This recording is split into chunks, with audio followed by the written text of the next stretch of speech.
You know, Shan's always wanted a double oven, so I think I'm gonna get her one. Stick around.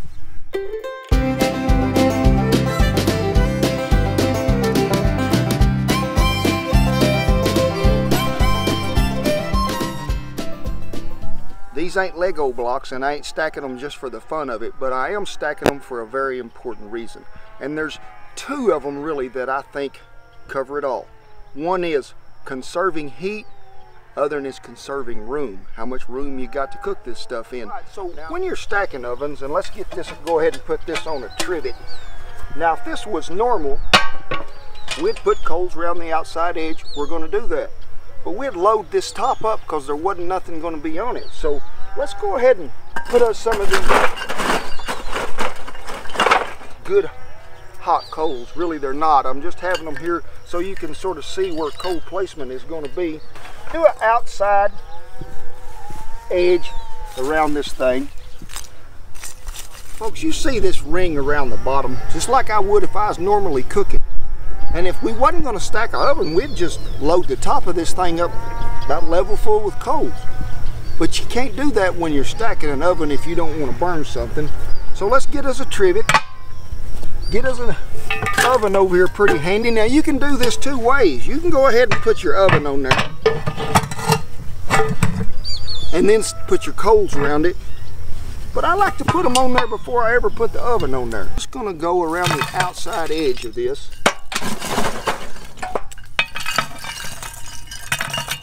We have a circle of coals right along the rim of this oven. Nothing's directly under this trivet. So let's go ahead and put this one on there. Make sure your trivet is a little centered there. Now then, you just got a piggyback ride. Heat on the bottom, sure, same. Heat up here a little less because we're just around the outside edge, but the top heat for this oven become the bottom heat for this oven. Then we can go ahead and put the top coals on there, just like we would normally do.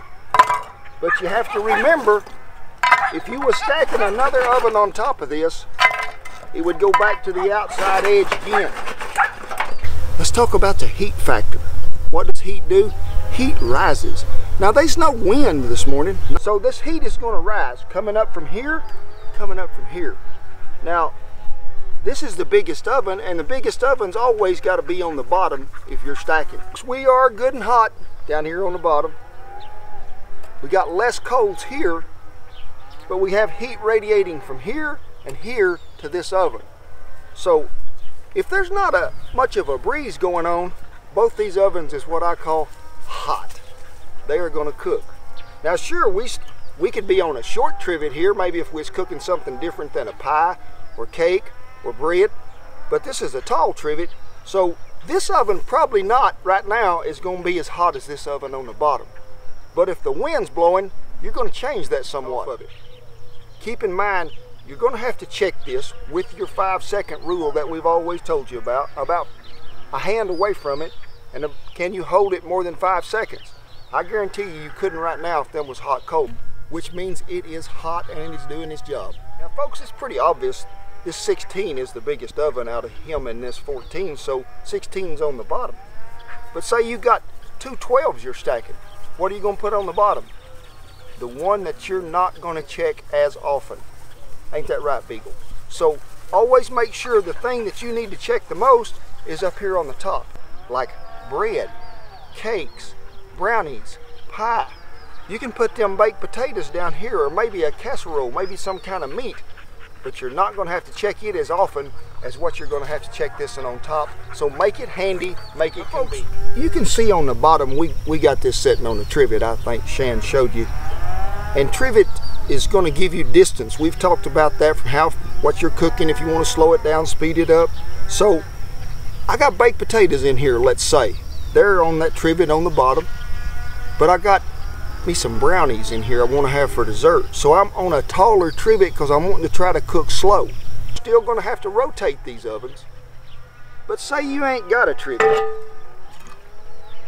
And all them ovens got what we call legs on them. So you're just going to set it right there. Now I've done that, I have. But I want you to look at how close you are to these coals on the bottom. That's why I suggest you get you a trivet, short, tall, but get you something that you can get away from this little short distance. You can get by with this, but if you're trying to cook bread like this, oven stacked on top of oven, and you're using good hardwood coals, I smell something burning. So you would use less coals here, rotate more often. All right, folks, as this is cooking, you may need to adjust your heat in some form or fashion. Maybe add a few more coals down here. Take this plumb off to slow it down.